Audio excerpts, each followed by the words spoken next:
Je voudrais du soleil vert, des dentelles et des théières, des photos de bord de mer, dans mon jardin d'hiver. Je voudrais de la lumière, comme en Nouvelle-Angleterre. Je veux changer d'atmosphère, dans mon jardin d'hiver. Ma robe à fleurs, sous la pluie de novembre, tes mains qui courent, je n'en peux plus de t'attendre.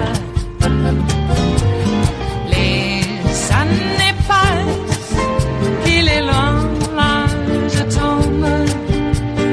Nul ne peut nous entendre.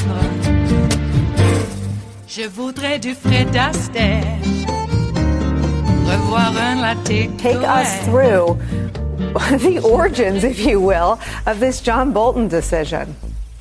Well, Nicole, if you want to go back to when this was still under consideration of whether or not the House would subpoena Bolton and he would testify there, his position was, I will not testify unless I'm subpoenaed and a court rules in my favor saying I have to testify.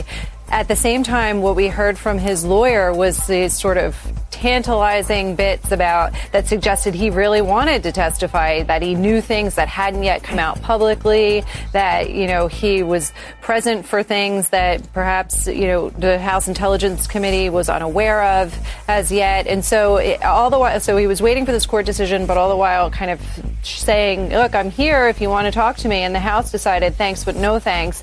And they didn't do that. And so according to Bolton's statement, he then went back and looked at these constitutional issues himself and just decided that he can testify and that in fact the only one who has absolute immunity from congressional testimony is the president himself. And so he is now saying he's willing to do that, and he's going, and that he would, you know, essentially serve as a witness in the Senate trial.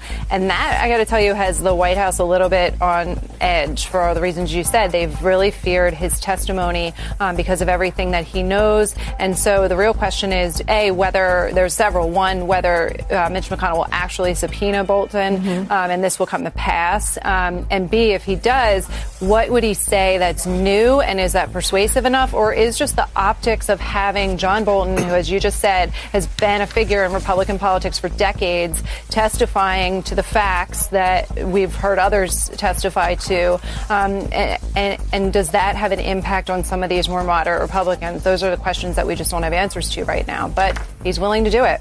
Carolee, I've described John Bolton this way, and if you disagree, please jump in. You've covered him and sort of his sphere of national security issues for a long time. But he is to conservative foreign policy what Scalia was to conservative judicial thought and policy. The idea that he could be smeared the way the Republicans smear Colonel Vindman, that he could be dismissed as hysterical the way they sought to smear Yovanovitch and Fiona Hill, as abhorrent as that was, is just not the case with Bolton. He is a conservative's conservative. He's in good standing among Fox News hosts, with the exception of Tucker Carlson, who's sort of a Rand Paul isolationist. And the idea that he examined, I mean, there is a 3-year record now of stonewalling Congress. There is more sort of cover for not showing up on Capitol Hill than there is rationale, legal or political or anything else, for walking up there. What other than national security interests and concerns about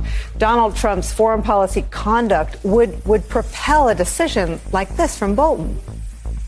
Well, I think that if you look at John Bolton, someone who has a lot of interest in, and he's a kind of an Article 2 nerd. He likes these constitutional questions or things that he's thought about for some time. So there's that piece of things. There's also just the piece of that he saw things that we all know, according to people who spoke to him about it, that he was uncomfortable with, that he disagreed with, and that he thought were wrong. And some of them were being carried out by people that, frankly, he didn't like and he didn't get along with while he was in the White House, and namely Acting Chief of Staff Mick Mulvaney and Secretary of State Mike Pompeo. And so clearly he would have a lot to say about whatever roles those two had and what his knowledge of that is, and whether there's anything new there, we don't know, but presumably there's a real possibility that there is.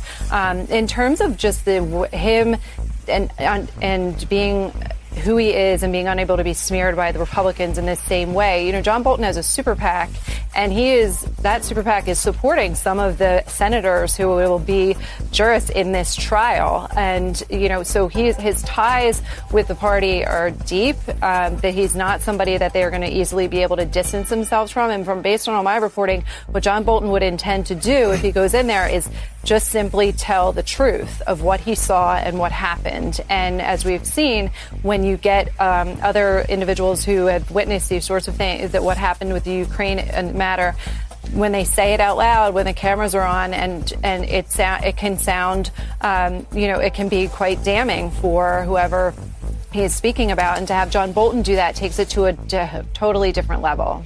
So just telling the truth, Phil Rucker, would include either corroborating the testimony already on the record from multiple Bolton deputies, or basically calling them liars and describing their testimony as false, which there's no indication in anyone's reporting today that that's his plan. So what's already on the record from Fiona Hill and others really goes to concerns about the illegality of the Ukraine scheme. It's been corroborated in all the recent reporting from your newspaper, from the New York Times. Let me play some of the legal concerns that have been testified to being concerns that Bolton had. A specific instruction was that I had to go to the lawyers, to John Eisenberg, our senior counsel for the National Security Council, to basically say, you tell Eisenberg, Ambassador Bolton told me, that I am not part of this whatever drug deal that Mulvaney and Sondland are cooking up. What did you understand him to mean by the drug deal that Mulvaney and Sondland were cooking up? I took it to mean investigations for a meeting. Did you go speak to the lawyers? I certainly did. Did you tell Ambassador Bolton about this conversation as well? I reached out to him as well and requested his availability for a secure phone call. And what was his response when you explained to him what Ambassador Sondland had said? Tell the lawyers.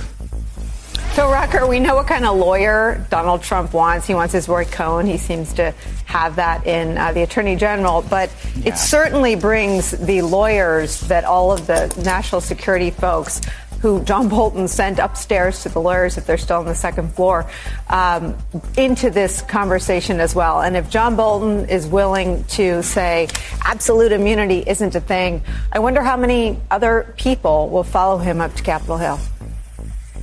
Yeah, Nicole, that's a really good point. And something we should keep in mind about John Bolton's potential testimony vis-a-vis the testimonies that we heard in December and November of last year is that Bolton had so much more intimate access to the president. The national security officials who've testified before the House in their impeachment inquiry had a lot of information, a lot of vivid detail, and yet their access to the president was somewhat limited.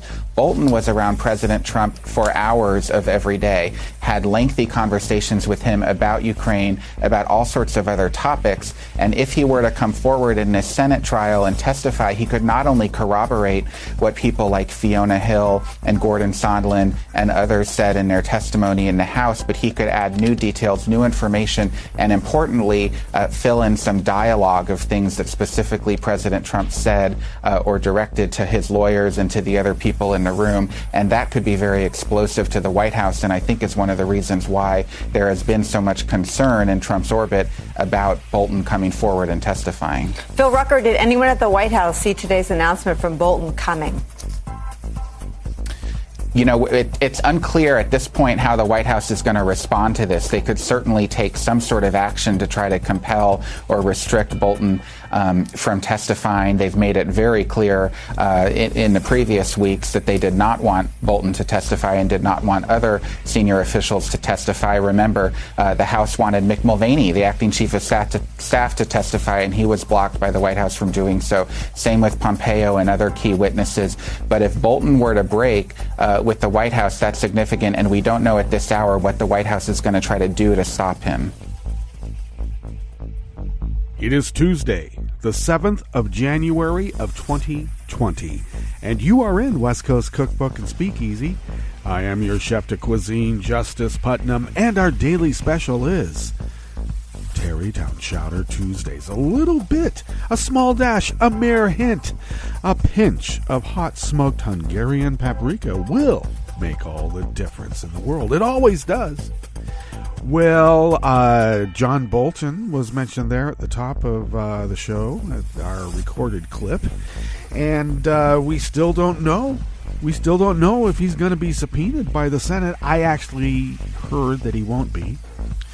The Senate does not want him to testify, and I actually don't trust John Bolton one iota.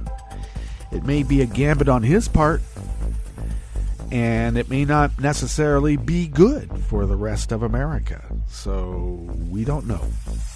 I believe that John Bolton was bought off by this murder of Soleimani, and Bolton's now newfound need to testify by any means necessary, even by subpoena, comes at an odd time.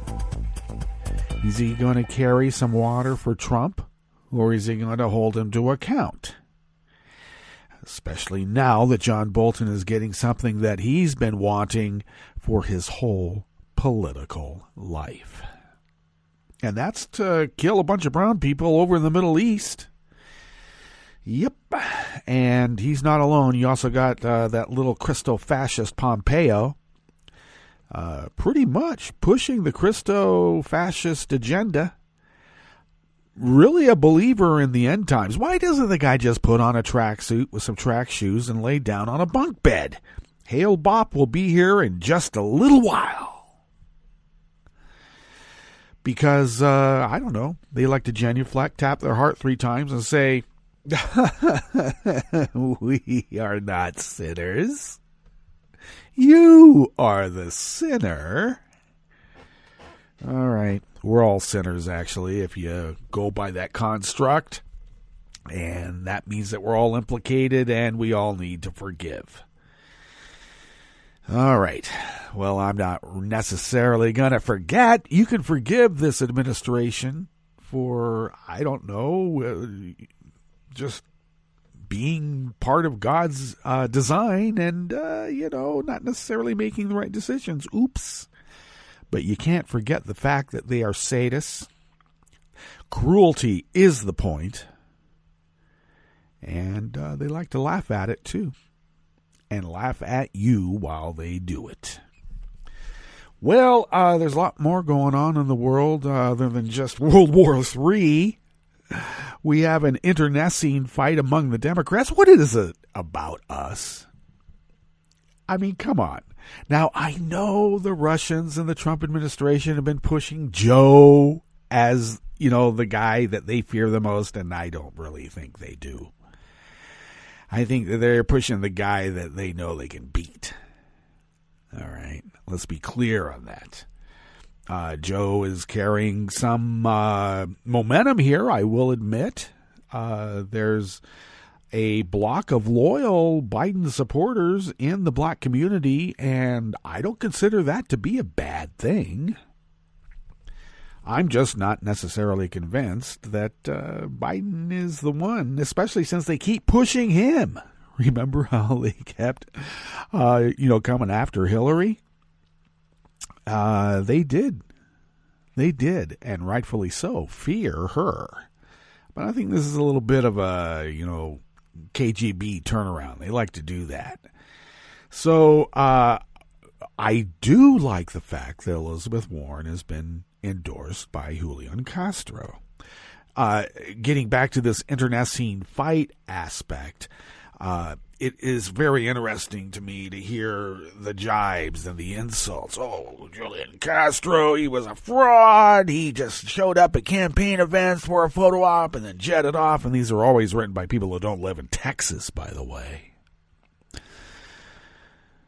Because when you follow actual Texans who are on the ground and doing activist work, not necessarily for Julian, they have a completely different assessment about who Julian Castro was during the campaign, and always has been. And it's been in glowing terms. Let's be clear. So his endorsement, I think, carries quite a bit of weight, especially since there's a sizable voting bloc that really did like Julian, but just not the white-moneyed people. And so the idea has been floated that possibly he could be a VP candidate on the ticket with Elizabeth Warren. And I was thinking, yeah, but what about Kamala? Well, we need strong members in the Senate. We do. But I don't know. Since she's a cop, make her attorney general and go after Barr and all these other crooks. And for once, hold a previous administration to account. You know, we always let them go, right? Oh, we don't want to like legislate the past. We don't want to rehash it. We got lied into a wreck with WMDs by Bush, but that's just water under the bridge, poison water that's killing everybody. But bygones be bygones and all that, etc., etc. For once, I know that it's unseemly to go after your political opponents when you've won, but these are crooks. The reason the law does not apply to Trump is because he was illegally installed by a hostile foreign power, and American laws don't apparently apply to a hostile foreign power taking over America. Has anyone seen the original Red Dawn? My God! Wolverines. I used to hate that movie. Now I look at it as a blueprint about how we should be acting. Because all these Vichy GOP, they think that they're going to avoid the shooting at the rock pile, but they're going to be lined up like that little Vichy mayor was right at the end, too. I'm telling you, movies will give you everything you need to know in life. Everything. What's on the rest of the menu here in the Bistro Cafe of West Coast Cookbook and Speakeasy? Tarrytown Chowder Tuesdays. Well, Congress, in order to put Congress back on the right course, and that's a direct quote from Kevin McCarthy, to put Congress back on the right course, says Kevin McCarthy, well, he's enthusiastically endorsed a former congressman accused of massive voter fraud. Because apparently we're getting rid of voter fraud, and that's going to destroy America for the GOP. You know it will. And the DHS will just go ahead and give all this citizenship data they have to the Census Bureau after Trump lost in the Supreme Court. Supreme Court, we don't need you, stinking Supreme Court. And Secretary of State Mike Pompeo won't run for an open Senate seat in Kansas so he can hold on to his diplomatic immunity as long as possible.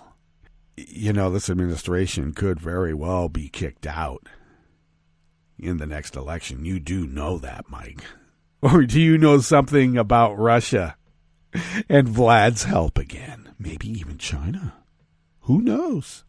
After the break, we move to the chef's table where, breaking with the 1947 UN headquarters agreement, the U.S. denied a visa to Iranian Foreign Minister Zarif to attend the United Nations Security Council meeting on Thursday. When you're running a country like a mob business, you got to do it like Vlad. That's what Vlad does.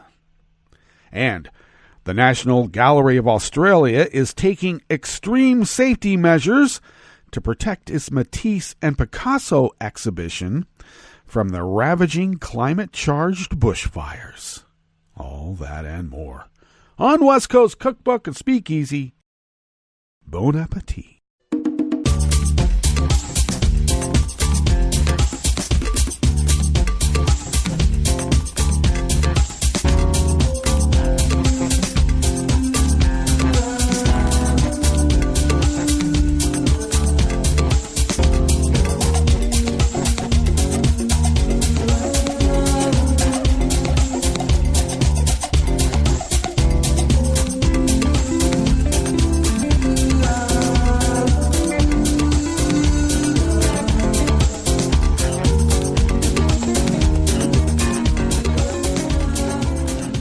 At the bottom of our homepage at netrootsradio.com, to the rightish of the page is the chat room link monitored by Kelly Lincoln. Thank you, Kelly. To the leftish of the chat room link at the bottom of our homepage at netrootsradio.com, you will then notice the link to our Patreon site. Do please become a recurring Patreon of Netroots Radio. Your doing so helps us fulfill our civic duty, and that's to resist the dominant paradigm, which happens to be tipping perilously close towards fascism, as if it hasn't already been fully immersed, baptized, so to speak.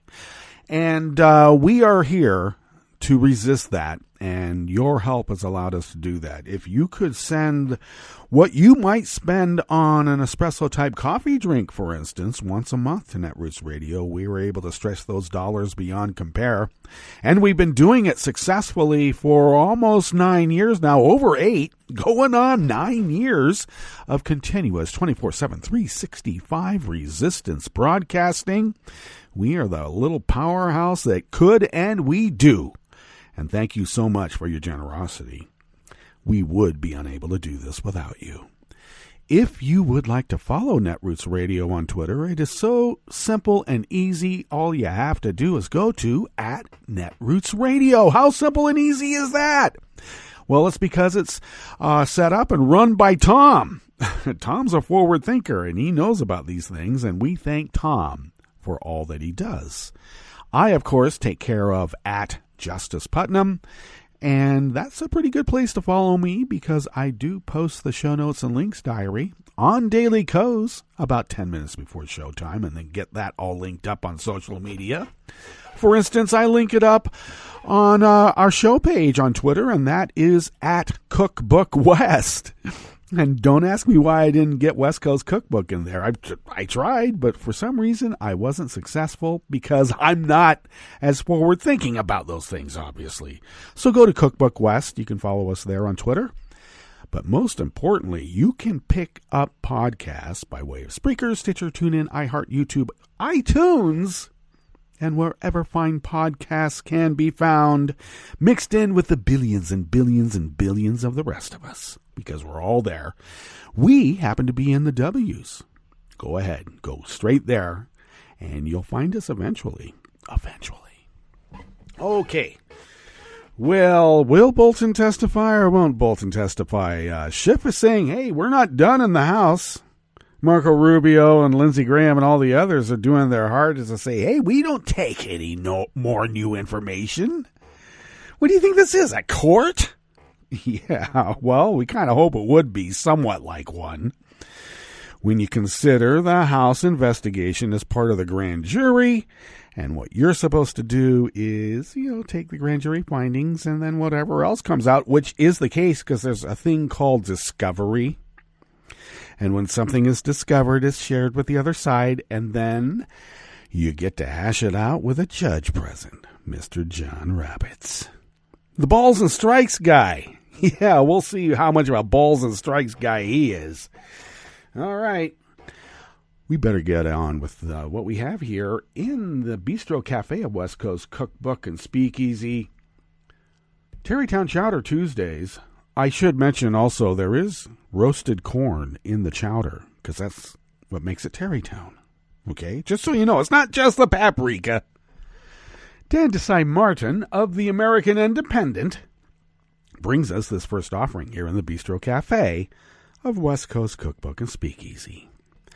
House Minority Leader Kevin McCarthy enthusiastically endorsed former GOP Representative Scott Taylor's bid to come back to Congress, despite the Taylor campaign's 2018 efforts to engage in voter fraud, and they were caught red-handed and he had to quit.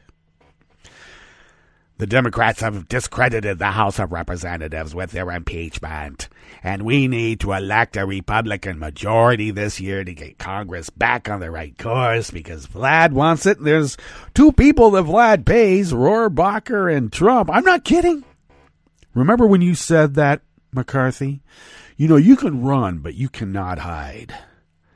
And now we know that the whole of the GOP is awash in NRA laundered Russian rubles. Every single one of you are beholden to a mobster. And I understand your concern. I understand your fear. But you could do the right thing and join the side of the rule of law. Why is that such a partisan issue? The rule of law is only a partisan issue between those who follow the rule of law and those who are crooks. That is the only partisan divide when we speak about the rule of law. Well, McCarthy said in an email statement from the Taylor campaign on Monday that Representative Elaine Luria and her fellow Democrats have failed their constituents, and Scott Taylor will defeat her this year because of it, McCarthy added. Oh, well, Luria defeated Taylor by 51 to 49% in the 2018 election. Before Monday, Taylor previously announced a run for the U.S. Senate, but dropped that bid in order to run for his old House seat because it looked like he was pretty much not going to win the Senate. And it's questionable whether he even has a chance in the House, but they're trying all that they can because they're losing so many. Republican House and senators are just quitting, in droves as well. Did you hear that another Pentagon official just quit? That's I think that's 6 now. Was 5 yesterday. Taylor lost in 2018 despite efforts by his campaign to cheat to win. Staffers for his campaign engaged in forgery and out-and-out fraud, according to a circuit judge in Richmond, Virginia. In order to peel away support from Luria, Taylor's staffers attempted to place a third-party candidate on the ballot. Wow. Tulsi Gabbard on the national stage, could that be? No, they wouldn't be so blatant, would they? However, an investigation found dozens of signatures on the petition to place that candidate on the ballot were forged. One of Taylor's campaign staffers was indicted on 2 counts of election fraud, and a half dozen staffers refused to say whether or not Taylor ordered them to engage in the fraud. Of course, Taylor denied all knowledge of the scheme because that's what his lawyers tell you to say. When it comes to the 2020 election, clear evidence of previous voter fraud schemes by Republican staffers in Virginia did not stop McCarthy from endorsing Taylor because if you got illegal help from a hostile foreign power, let's just come right out and say it, our enemy, when you got help from them to install your guy and that was the only way to do it, do you really think voter fraud, forgery, out-and-out crimes would stop you for some little House seat?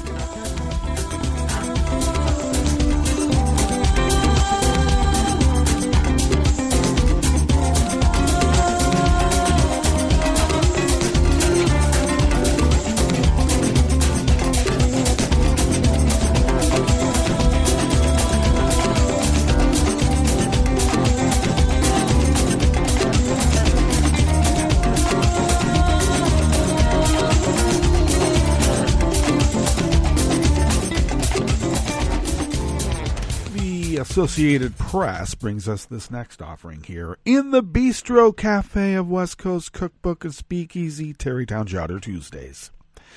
The Department of Homeland Security is agreeing to share citizenship information with the U.S. Census Bureau as part of Donald Trump's order to collect data on who is a citizen, following the Supreme Court's rejection of a citizenship question on the 2020 census form. It's illegal to ask the question on the census. Don't worry, the Gestapo has all the information on everybody here, legal or otherwise, according to them. So don't worry. Don't need to ask the question. They already know the answer. Trump's order is being challenged in federal court, but meanwhile, the DHS 2 weeks ago announced the agreement in a report. It said the agency would share administrative records to help the Census Bureau determine the number of citizens and non-citizens in the U.S., as well as the number of immigrants who are in the United States illegally. Illegals! Okay. Nothing racist freighted in that terminology whatsoever, is there? Why do we always make it about race? Why? Information to be shared includes personally identifiable data. The Homeland Security document says, now, federal law prohibits the Census Bureau from releasing personally identifiable data, and the Bureau says in its fact sheet on privacy, your answers can only be used to produce statistics. They cannot be used against you in any way. But now that the DHS has given the Census Bureau personal identifiable information, do you think that they're going to be stopped by that little regulation when all it is just a goddamn piece of paper? The Census Bureau has promised the data will be kept for no more than 2 years and then will be destroyed according to the agreement. Yeah. They keep their agreements? Please. And when I say they, I mean DHS. The data will be used to help the Census Bureau create a model estimating the likelihood that each person in the U.S. is a citizen, non-citizen, or an immigrant in the country without legal permission. I like that terminology better.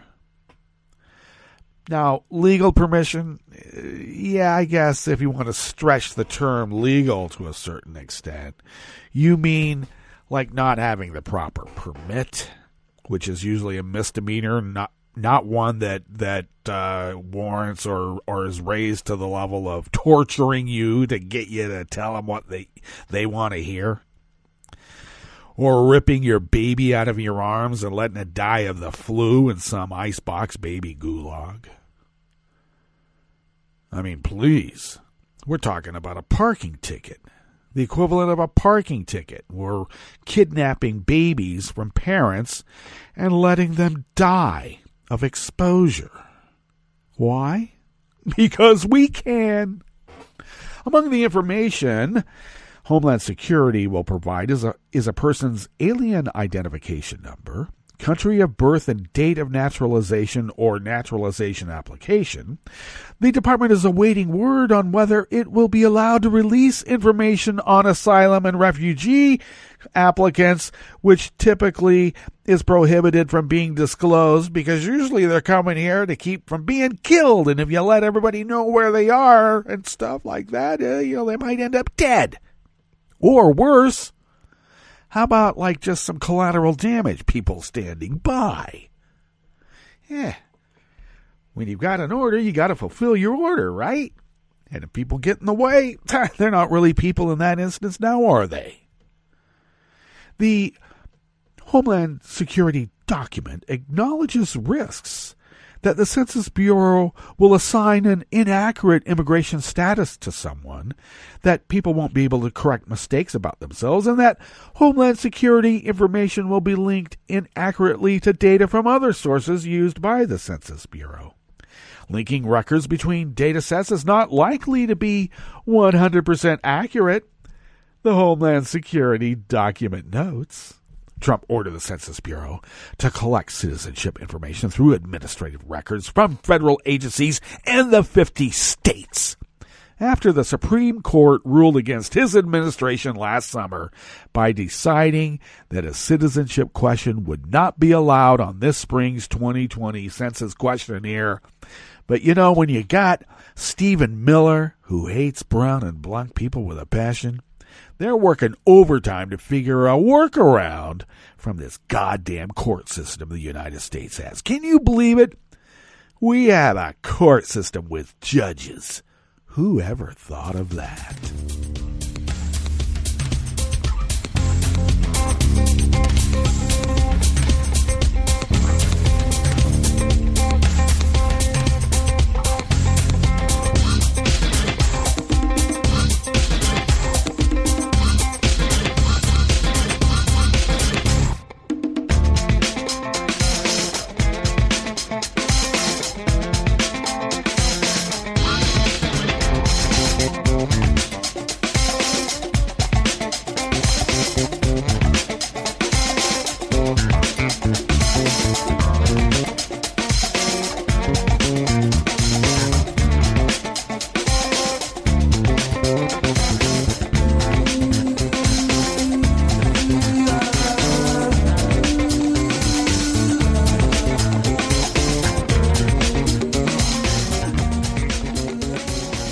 Alan Fram and Lisa Mascaro of the Associated Press bring us this final offering here on the Bistro Cafe at West Coast Cookbook and Speakeasy.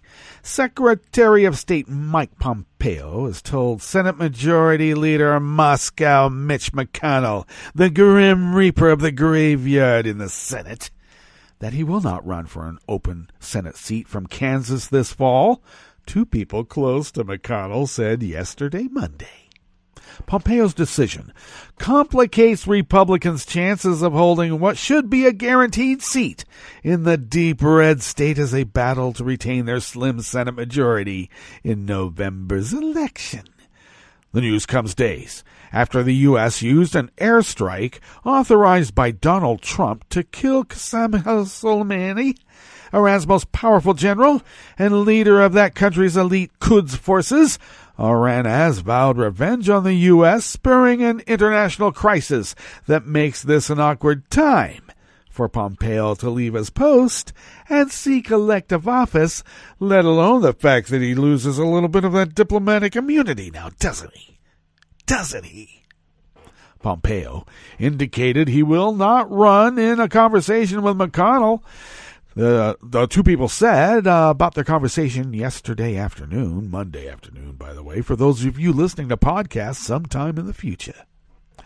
They spoke on condition of anonymity to describe a private talk because the Associated Press has to follow certain journalistic ethical standards now, don't they? Others familiar with the matter said Pompeo met with McConnell on Capitol Hill. A former congressman from Kansas, Pompeo has traveled repeatedly to the state in recent months, with his wife in tow on the public dime, by the way. And many Washington Republicans had expressed a belief that he would be a candidate. They were keeping their fingers crossed. If he ran, he was considered all but certain to prevail in the August 4th GOP primary and the November general. Candidates have until June 1st to file for the Kansas Senate race, leaving a theoretical door open for Pompeo to consider. But, running for the Senate, keeping your diplomatic immunity because you could be thrown in jail as soon as this whole house of cards collapses. I think he wants to hold on to the diplomatic immunity. Well, Republicans worry that without him, former Kansas Secretary of State Chris Kobach, a polarizing conservative with hard-right immigration views, could win the GOP nomination. And if that's the case, they fear that they are certain to lose in the general in Kansas. Republicans consider retaining the Kansas seat crucial in this fall's voting, when they will defend their 53-47 Senate majority. GOP senators in Arizona, Colorado, Maine, and North Carolina face potentially tight re-election contests, while Doug Jones of Alabama is the Democrat in greatest danger of defeat. But I really don't think they have to worry too much about Jones losing, because I think it's the pedophile judge that wants to run against him again. Well, we better get to our break. Yes, we should. And when we get back from that break, we are going to go through weather from around the world. And yes, there was a devastating, deadly, and fatal earthquake in Puerto Rico right when Trump has pulled funding from the island because he just hates brown people. Let's be clear. And we are going to finish up with the stories that we have curated for you today. You're listening to West Coast Cookbook and Speakeasy, and we will be right back.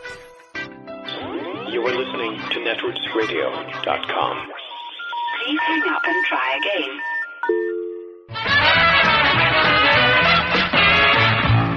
From a point at sea to the circles of your mind, a new force is at work for planetary transformation.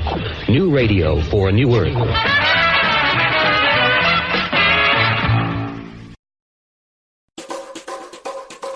Hi, I'm Scientific American podcast editor Steve Mirsky, and here's a little unfinished 2019 business, a short piece from the December issue of the magazine in the section called Advances, Dispatches from the Frontiers of Science, Technology, and Medicine. The article is titled Quick Hits, and it's a rundown of some science and technology stories from around the globe, compiled by assistant news editor Sarah Lewin Frazier. From Spain, summer's powerful drought revealed a more than 4,000-year-old oval of at least 100 standing stones called the Dolmen of Guadalperal, which had been submerged since 1963 in an engineered reservoir. From Russia, scientists identified a small group of Nordmann's greenshanks among the most endangered shorebirds in a bog in Russia's far eastern region. They helmed the first in-depth study of the bird since 1976 and are the first ever to capture a photograph of an adult on a nest. From New Zealand, researchers found that humpback whales traveling near Raoul Island, 700 miles off New Zealand's coast, learned songs from members of other breeding grounds. From Indonesia, climate models have firmly connected a record-setting cold European summer in 1816 to the previous year's eruption of Indonesia's Mount Tambora, which injected sulfur dioxide into the atmosphere and caused widespread surface cooling. And from Brazil, a newfound species of electric eel, Electrophorus volti, produces the strongest shock scientists have ever measured from a living animal. It can produce 860 volts at up to 1 amp of current. That was Quick Hits by Sarah Lewin Frazier. Hi, it's Tom. Could we humbly suggest your donation to netrootsradio.com? All we've got to run this 24-hour powerhouse of progressive resistance radio is what comes out of our own wallets. And you are our biggest donor. And it doesn't take much, $3, $5. Just go to the bottom of our netrootsradio.com page and hit our secure donate button. Heck, you can even make a recurring contribution, and you'll get a wondiferous pair of Netroots radio stickers for application to your backpack, your bumper sticker, or your banjo. Well, it's up to you which backpack you want to put it on. So donate what you'd like at the bottom of our netrootsradio.com's homepage, because you are our biggest donor. netrootsradio.com. Together, we are Resistance Radio.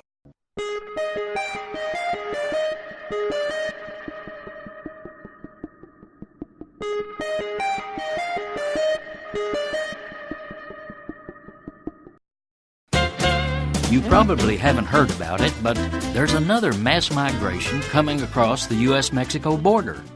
However, these are not Central American families fleeing horrific conditions back home, only to be separated, incarcerated, traumatized, and demonized by the Trump gang for seeking humanitarian asylum in our country. Rather, these migrants are going the other way, from the USA into Mexican border towns, where they're welcomed with open arms instead of armed guards. They're mostly working-class people seeking relief from our nation's unaffordable, no-care health care system. As many as 6,000 a day travel to towns like Los Algodones, across from Yuma, Arizona, to get medical services and prescription drugs that are priced out of their reach here in the U.S. Nicknamed Molar City, Los Algodones has more dentists per capita than anywhere else in the world. Quality dental work in Mexico averages 2/3 less than it costs here. This is because the health system there prioritizes care over profits. Start with professional education, which is tuition-free in Mexico, meaning dentists and other healthcare providers don't have to jack up prices to cover a crushing load of student debt. Also, Mexico's universal tax-paid healthcare system doesn't saddle patients with exorbitantly expensive insurance bureaucracies. It's a system that's open, affordable, and accessible to all, the opposite of ours, which is why hordes of U.S. working-class people go south to find care. As a Truth Out article reports, U.S. citizens seeking health care can park in Yuma for $5, walk across the border, get the help they need, and come back for dinner. This is Jim Hightower saying, instead of building a senseless border wall to keep people out of the U.S., our leaders ought to be looking across the border for ideas on how to build a better health care system. What does the Constitution say should happen, must happen, after the House of Representatives impeaches a president? I'm Bill Newman, and this is the Civil Liberties Minute. Article 1 of the Constitution, which sets forth the powers of the Congress, says the Senate shall have the sole power to try impeachments, and, when sitting for that purpose, they shall be on oath or affirmation. The oath that each senator must take in the impeachment trial of a president comes from the Senate's rules on impeachment and says this: I solemnly swear or affirm, in all things appertaining to the trial of, insert name, now pending, I will do impartial justice according to the Constitution and the laws, so help me God. To do impartial justice, that's the requirement for each senator sitting as a trial juror, which means that each senator has the obligation to evaluate the evidence impartially and objectively and not politically, and to decide whether the president has committed a high crime or misdemeanor. High crime or misdemeanor being a term of art that means, in Hamilton's words, an abuse or violation of the public trust. The Civil Liberties Minute is made possible by the ACLU because freedom can't protect itself. I'm Rick Smith, and this is Labor History in 2. On this day in labor history, the year was 1980. That was the day that President Jimmy Carter signed into law the Chrysler Corporation Loan Guarantee Act. The act allowed the federal government to guarantee up to $1.5 billion in loans to aid the failing Chrysler Corporation. The car giant had to find private financing for the loans, but had the promise of the federal government's backing. In the late 1970s, high gasoline prices had hit the domestic automobile industry hard. Japanese and European car manufacturers were increasing their market share by producing smaller, more fuel-efficient cars. By 1979, Chrysler's annual losses had soared toward $1 billion. In his remarks on the signing of the law, President Carter said, "It's important to have Chrysler preserved as a viable, competitive entity, not only to protect the jobs involved, but to protect the competitive nature of the American automobile manufacturing industry in its competition with foreign suppliers, and in the provision of good products at a competitive price for the American consumer." Officials from both Chrysler and the United Auto Workers helped to hammer out the deal in Washington. The loans helped save Chrysler, and the company did pay the money back. In 2008, the auto industry companies were once again helped by a federal bailout. Many working people have noted that the federal government seems much more quick to help corporations who fall on hard times rather than regular people. Folk musician Arlo Guthrie wrote a song capturing this very idea. I am changing my name to Chrysler. I am going down to Washington, D.C. I will tell some power broker what they did. Iacocca will be perfectly acceptable to me. I am changing. Like what you hear? Check out more at laborhistoryin2.com.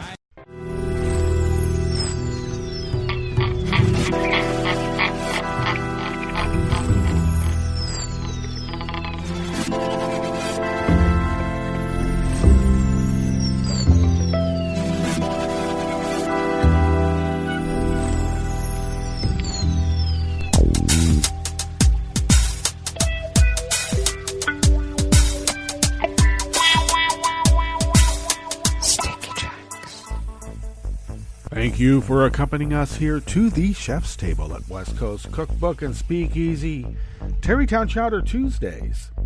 We always begin, whether from around the world, along the banks of the Rogue River and the Rogue River Valley of southern Oregon, on the west coast of the continental United States of America, where it is currently a frigid 34 degrees Fahrenheit, and we are looking to have quite a bit of rain today and for the rest of the week, turning to snow maybe by Thursday, maybe earlier, because we're going to have some overnight lows that could dip into the snow-making range indeed. Daytime highs should be around the mid-40s to upper 40s, and overnight lows should be in the mid to low 30s. Looks like we're going to get about a quarter of an inch of rain, a third of an inch of rain tomorrow. Well, a quarter inch of rain for today and tonight. and then another third of an inch of rain tomorrow, and then maybe snow-making weather tomorrow night, Wednesday night. We'll look into that, and we'll fill you in as we get to it. Well, right now we are not raining, but the fog, the icy fog cloud cover is quite low, and so it looks like we're going to be socked in quite a bit. Let's see. Pollen is rated at none. The air quality index is surprisingly good at 22 parts per million. 22 parts per million. I will get it out. Surprising only in that people are burning wood to heat their domiciles.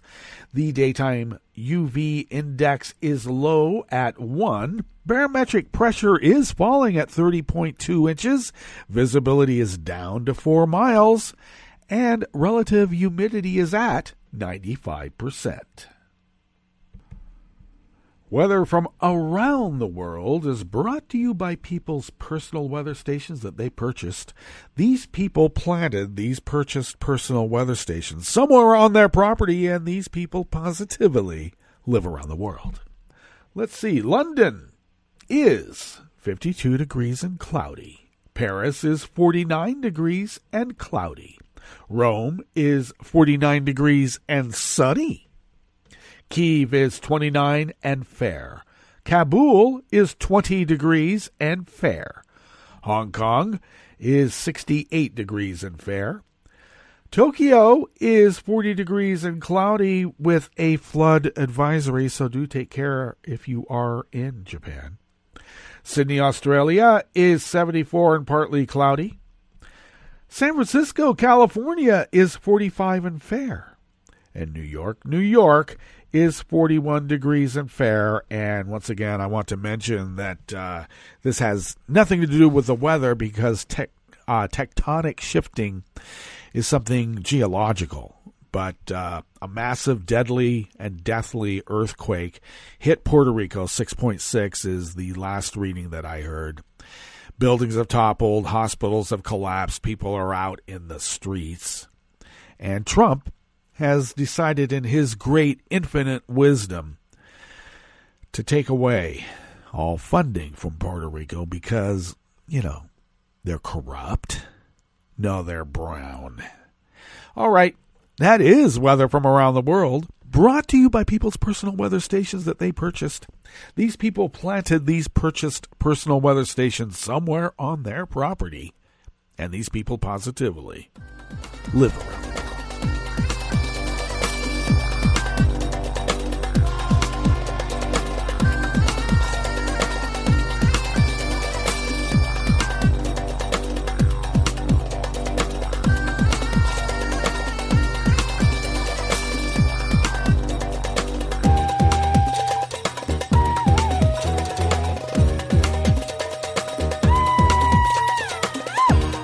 Ever-present anonymous worker bees at Reuters bring us this first amuse-bouche here at the chef's table at West Coast Cookbook and Speakeasy, Tarrytown Chowder Tuesdays.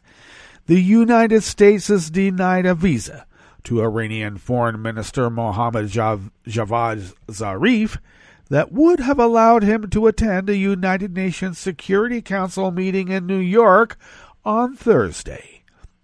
Yesterday's comments, Monday, by the way, by the official who spoke on condition that no one tell us who he is, came as tensions escalate between the two countries after the U.S.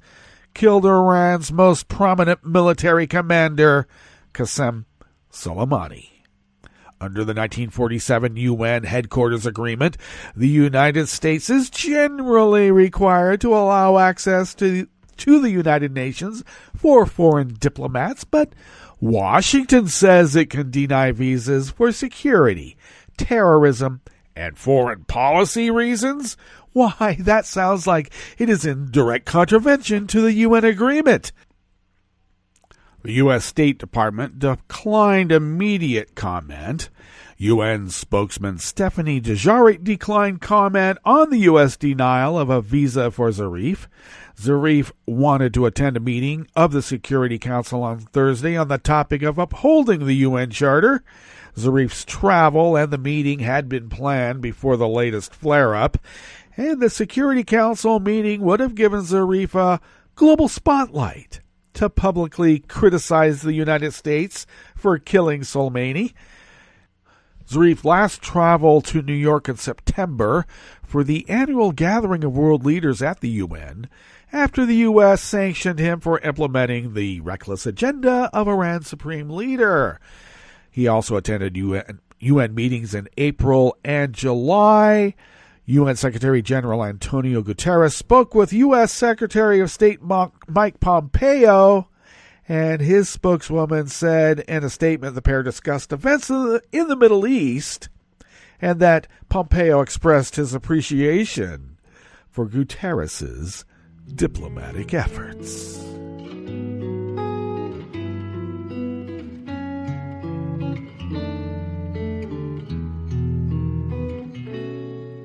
Je te donne ce mon amour pour la vie entière, la promesse de me trouver à tes genoux.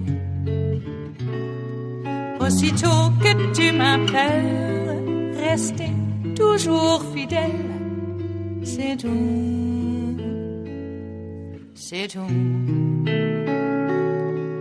Je te donne tous mes printemps, mes étés de mer, mes automnes quand les feuilles tombent partout. Si ce n'est pas une bonne affaire, je te donne tous mes hivers, c'est tout. Reuters brings us this final amuse-bouche here at the chef's table at West Coast Cookbook and Speakeasy. The quality of air in Australia's capital was the worst of any major city in the world yesterday, Monday, as smoke drifted in from fires, prompting shops and offices to tell staff to stay home and the National Gallery to close its doors to protect its art. While not in any imminent danger from the fire, Canberra sits between blazes, ravaging the east coast and others inland, and its skies have been darkened by smoke this week. The National Gallery of Australia said it would not open in part to protect the works being shown in its Matisse and Picasso exhibition, including some borrowed from the Musée Picasso in Paris. Closing our doors allows us to mitigate any risk to the public, staff, and works of art on display, the gallery said. The exhibition includes Picasso's portraits of his wife Olga and lover Marie-Therese, both on loan from Paris. Well, that brings us to the end of our broadcast period, but you do know that Netroots Radio is going to broadcast on, and we'll meet up tomorrow for Smothered Benedict Wednesdays. So do stay tuned to Netroots Radio all day and all night for all the breaking news as it breaks, and we'll meet up here tomorrow, right here, in West Coast Cookbook and Speakeasy. Bon appetit.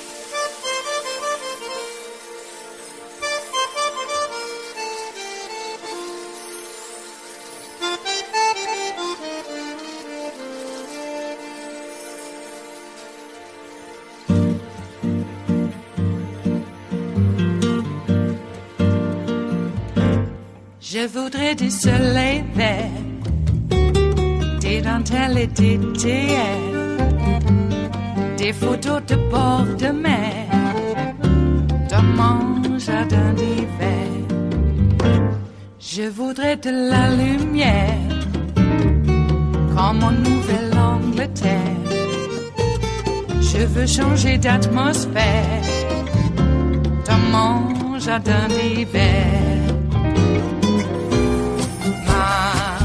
À fleurs, sous la pluie de novembre, tes mains qui courent, je n'en peux plus de t'attendre. Les années passent, qu'il est loin, là je tombe. Nul ne peut nous entendre. Je voudrais du Fred Astaire, revoir un latte Goël. Je voudrais toujours te plaire dans mon jardin d'hiver.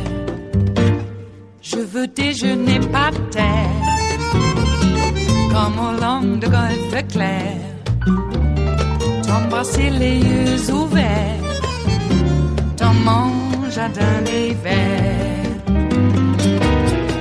Ma robe à fleurs sous la pluie de novembre, tes mains qui courent, je n'en peux plus de t'attendre. Les années passent, il est loin l'âge tendre, nul ne peut nous entendre. Ba-da-da-dum-di-da-dum, ba-da-da-dum-di-da-dum, ba-da-da-dum-di-da-dum, dans mon jardin d'hiver. Ba-da-da-dum-di-da-dum, ba-da-da-dum-di-da-dum, ba-da-da-dum-di-da-dum, dans mon jardin d'hiver. Dans mon jardin d'hiver, dans mon jardin d'hiver.